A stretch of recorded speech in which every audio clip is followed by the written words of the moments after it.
Sawadee-ka. It's good to be with you today as we talk about lessons from a cave. And you know, there are lessons from all kinds of caves. And in fact, we have some lessons from caves in the Bible. They just look like big fish. You know what I'm talking about? In the Old Testament, there's this amazing story about this guy named Jonah who gets stuck in a big fish. Now, you know what? This story is not only in the Christian Bible, but it also appears in Jewish tradition as well as in the Quran. So this is a story that has a lot of meaning. It's a story of a man who gets stuck, and yes, the word vomit appears in the Bible, and then God has the fish vomit him out into the world. So lots of times we get stuck in different places, just like this guy Jonah, and we quite frankly probably need to be vomited into something new. So what we're going to talk about today is the caves of our lives, the lessons we can learn from those caves in our lives, and how when we cry out to God, God listens, and oftentimes God responds through people like you and people like me. So here is this story from Jonah, and I encourage you to go take a look at it, or even like pick up one of your kids' or grandkids' storybooks, because I guarantee it's in there. It starts at the end of chapter 1 and it goes through chapter 2. The last verse of chapter 1, and we're going to put just a few verses up here, but I'm going to read it to you. From inside the fish, Jonah prayed to the Lord his God. He said, "In my distress I called to the Lord, and he answered me. From deep in the realm of the dead I called for help, and you listened to my cry. You hurled me into the depths, into the very heart of the seas, and the current swirled about me. All your waves and breakers swept over me. I said, I have been banished from your sight, yet I will look again towards your holy temple. The engulfing waters threatened me, the deep surrounded me, seaweed was wrapped around my head. To the roots of the mountains I sank down. The earth beneath barred me in forever. But you, Lord my God, brought my life from the pit. When my life was ebbing away, I remembered you, Lord, and my prayer rose to you, to your holy temple. Those who cling to worthless idols turn away from God's love for them. But I, with shouts of grateful praise, will sacrifice to you. What I have vowed, I will make good. I will say, salvation comes from the Lord. And the Lord commanded the fish, and yes, it vomited Jonah onto dry land.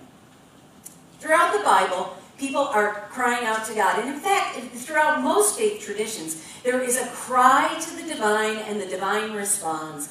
Oftentimes, the divine responds in our ability, and we change in our ability to cry out. Our being changes in the crying out. The psalmist does a great job. The psalmist says, when the righteous cry for help, the Lord hears and delivers them from their troubles.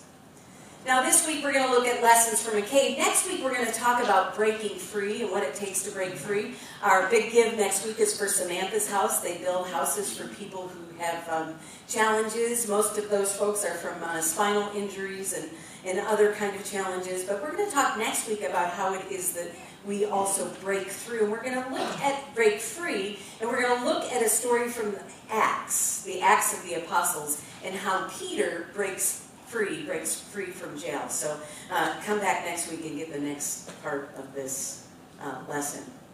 In July, all eyes of the world were on a cave in northern Thailand, where a youth soccer team and their coach were trapped for days after rain had flooded the area. 17 days we waited. 17 days they sat in darkness. We waited. We waited with the boys' parents and families and a nation. We, a collective people around the globe, people from different religious faiths and no faith at all, prayed. We prayed for those 12 boys. We prayed for their coach. We prayed for military personnel and for divers and cave experts. We prayed and continued to pray until God brought the guys safely home. I believe there is much to learn from this rescue, and we're going to hit a few of those points today, and hopefully you'll go home and think of a few more that aren't mentioned here. But there's so much to learn. First, I think it's important to recognize something that may not have made every newscast. But this rescue was a reminder to all of us that all people are of value and all people deserve rescue. Do you know that these boys, these wild boars, this soccer team, most of them were from the lower class in this northern Thailand community. Some are even known as outcasts in their society. Some are immigrants without proper papers. They're not legal citizens in Thailand. But that was never brought into the issue at all. It was 12 boys who needed rescue, and people responded with love in an effort to rescue them. I think that's the most important, one of the most important lessons here, is that we're all worthy of rescue, that there is no requirement, that we're all worthy to be rescued from the caves and from the floodings of our own life. Another lesson that we learned here was above ground, there is the power of community. At a time when we are more aware of our differences in this nation, we came together as a global community with every nation, all working for the best outcome for these boys.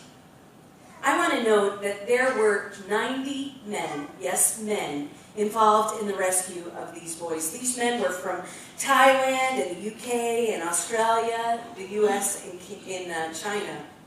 I think it is important to note that there were 90 men who came together to rescue these boys. Men with hearts and a sense of professionalism that ensured the safety of those boys and the safe return home. We have a news cycle that has recently tainted our view of men recently. There have been too much news about the failings of men, and it's time for us to start celebrating the goodness of men. There are good men in this world. Children and youth are hearing a lot about how there aren't good people in the world. Well, this is something to celebrate. Men came together to save those boys. They came together, and our children need to hear that, and our youth need to hear that. That men in their very nature wish to care for children, wish to make a difference in the world, and which indeed want to bring goodness into the world. I say this to all the good men who are present here today. I want you to take over the news feed. I want good people to start taking over this news feed in powerful ways. You can do it nude if you choose, but now that is not, I'm not only saying that there were men involved in this rescue. Of course there were hundreds and hundreds involved, and women were there too. I think the most important part of this story is for 17 days we left the bad news behind. We came together as a global community, a community whose hearts were open to see suffering, a community who had a desire to respond, a group of people who believed in the power of hope and compassion for these children. I think it's just a reflection of our desire to bring hope, love, and compassion to all children. I think another important part of this Lessons from a Cave is the story of faith that comes from this cave. In the weeks following the rescue, we have been witness to how the boys have shared that the faith of their coach, assistant coach I might add, made sure that they came out alive and well. That it was his faith, it was his Buddhist faith that kept them calm during the long ordeal while they waited for rescue in the dark. It was his faith and meditation and leading them in meditation that gave them the ability to survive without food. It was his faith that guided them along the way in breathing air where the oxygen levels were not appropriate for human life. It was his faith that gave them the courage to move through dark, murky waters to being saved. In many ways, faith saved these young boys in a way that perhaps most of us will never understand. Now, in Thailand, 95% of the Thai community are Buddhist. But I also want to note that there was one Christian boy in the midst of this rescue as well. And somehow they all came together in a way that we never really heard about the differences. We only heard about faith and belief. We saw parents praying and holding vigils for their sons. We saw prayers for divers. We saw and witnessed and shared in a desire for a good outcome. The next lesson from the cave, I believe that's important, is forgiveness. We learned about the power of forgiveness. In the midst of these rescue efforts, there was great criticism for this coach, wasn't there? Like, why would he take these boys into such a dangerous situation? Those were the questions that were being asked, but let me note, they were not being asked from the community and the parents of the boys. They were being asked by the news cycle. No, the parents and the families and the communities right there were far too busy praying for their kids. Were far too busy holding vigil to ensure that there would be a safe outcome for them. When the British Navy diver finally made it to the boys and brought them supplies, did you notice the very first thing the boy did that you see in one of the camera shots is he greets him with Sawadika, which is a greeting but also a gesture of respect. Here this kid has had no food, this kid has not had what he needed to live for all these days, and his very first response, because he is so steeped in his faith, is to respect. That's so powerful. There were also messages that came out of that cave. Messages of great importance. The first message came from the coach who first asked the parents for forgiveness and then promised that he would put his life and sacrifice his life for these kids because he loved them so much. Not only did he write notes, but the kids took time to write notes. And nowhere in the notes does it say, we can't believe the coach did this to us. Nowhere does it say that. No, it says, hey, Mom and Dad, don't worry about me, I'm fine. But if you could have some fried chicken for me when I get out of this day, that would be good. Another one said, Mom, the air is a little chilly in here, but don't worry. And by the way, don't forget to set up my birthday party, because it's closer than when I came in. In a joint letter, the boys said they were healthy and they wanted to go home when they got out. They also added a special request of their teachers. Teacher, don't give us a lot of homework, they wrote. Now, what's important there is they're so grounded in their faith that they don't take time to worry about who is responsible, who is to blame, who are they going to sue. They simply are thankful that they have life. There is a lesson for this nation where we have freedom of religion in all of that. There is a lesson of what it looks like to be bound in a life of faith. Another important lesson in those days that we witnessed those boys is that this life is a series of highs and lows, joys and sorrows. Even as we celebrated the likelihood of the boys getting out of the cave, we do recognize that there was a Navy SEAL that was lost. Salmon Kunan was only 38 years old, and he risked his life and indeed sacrificed his life for those boys. At one point, he lost consciousness while returning from a chamber in the cave, and essentially, as I said, gave his life for the effort. It was amazing to watch this drama unfold as the boys were rescued over days, as they were acclimated in the hospital and finally released. And upon their release, one might think that they want to hit that spotlight right away, right? Get somebody who can serve as their agent and start doing the tour. But that would not have been right for them. That would not have even come into their mind because these boys were Buddhist and Christian. And in the Buddhist faith, the boys were, they believe that connections to this world are not what's really important. It's the connection you make with the divine. See, in the Buddhist tradition, worldly desires, including fame that comes with a successful rescue, brings a danger of connecting too much with this world and focusing on our earthly desires. There was also this sense or recognition of karma, that these boys would be forever connected with Salmon Kunan, and they needed to pause before they went on to their life to establish that connection in a very real way. So the boys became novice, and they became novice for a period of time so that they could acknowledge that connection and move forth grounded in their Buddhist faith.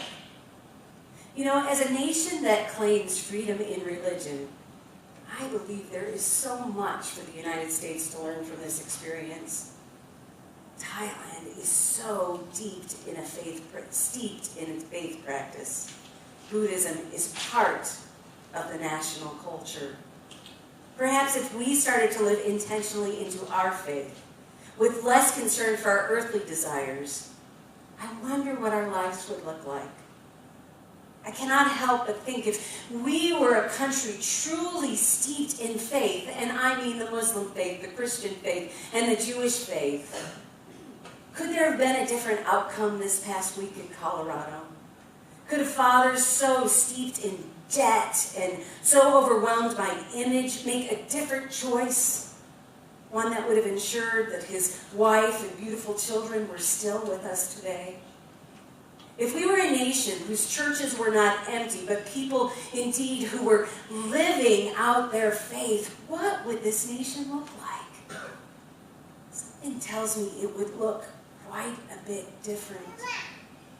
If we were a nation or a country who lived in such a way that we recognize that Muslim and Jewish and Christian and people of all different faiths can come together and live faithfully, how would this nation look?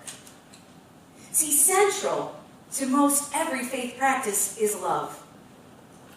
And even though it's 95% in the Thailand, it's only 83% in the nation where you're free to practice whatever religion you want. But 83% of us claim a faith. What if we truly stepped into that faith? Now, I'm not saying we haven't seen that. I mean, in Carmel a few weeks ago, when there was the synagogue was defaced, people came together and we were hanging out the doors of that synagogue to say, no, love must rule. People come together and will continue to come together. In fact, the 10-Point Coalition is coming together tonight to say no more violence in Indiana. But that's all faith after the fact. What is faith? Grounded in our daily life. A faith that we cannot live without. What does it look like? In Thailand, the monarchy, and it's currently under the rule of a king, his residence is in Bangkok. And his residence is greatly overshadowed by his temple, the place where he practices his faith, where people in Thailand go to practice their faith. I think that's really important for us to note. That's what's most important. This week, I was reminded that we don't have a king in this country, but we had a queen. We had a mighty queen. Her name was Aretha, and she left us this week. And you know what I'm thinking about is Aretha lived in her kingdom as well. Aretha made so much money, she could have lived anywhere or done anything, but no, Aretha kept her kingdom in Detroit. Aretha was a woman who had a lot of money and had a lot of fame, but do you know she still cooked for her family on a regular basis in her modest home in Detroit? Do you know our queen, Aretha, went to church, gave to her church, went to her temple, and in a few days they will celebrate her life in the Greater Temple in Detroit, Greater Grace Temple in Detroit. Our queen, one who sang of respect and rescue, well, she continued to work in soup kitchens. She continued to bring fresh water to the people of Flint, Michigan. She lived her faith, and she could have lived a very different way. I think that's an important lesson, because in today's world, our news feed is loaded with who is trying to get more, who wants more, who's doing something wrong, who's getting more. It's time for us to be people of faith and leave that behind. Our children need to be reminded that true people of faith don't care about the size of their house or their car, but they care about you more than those things. Our children need to see that our debt as Christians has already been paid, and we do not need to accumulate a new one. Friends, we are in a nation of need of rescue, and we have it right now in the love of God. Let's cry out. Let's get some help. Let's get released. Let's truly be a people of faith and transform this country with the love of Jesus. Will you pray with me? God of grace and love to you, we give thanks for these lessons from a cave. We give thanks for a reminder that true faith is found in you alone. For those today who find themselves drowning in debt, who find themselves in the darkness of pain and sorrow and loss, give them the courage to cry out to you and to cry out to their brothers and sisters so that we and you may respond with love and love alone. Above all, God, we give you thanks. We give you thanks indeed that the debt has been paid and that life can be lived with great faith, hope, and love. Amen.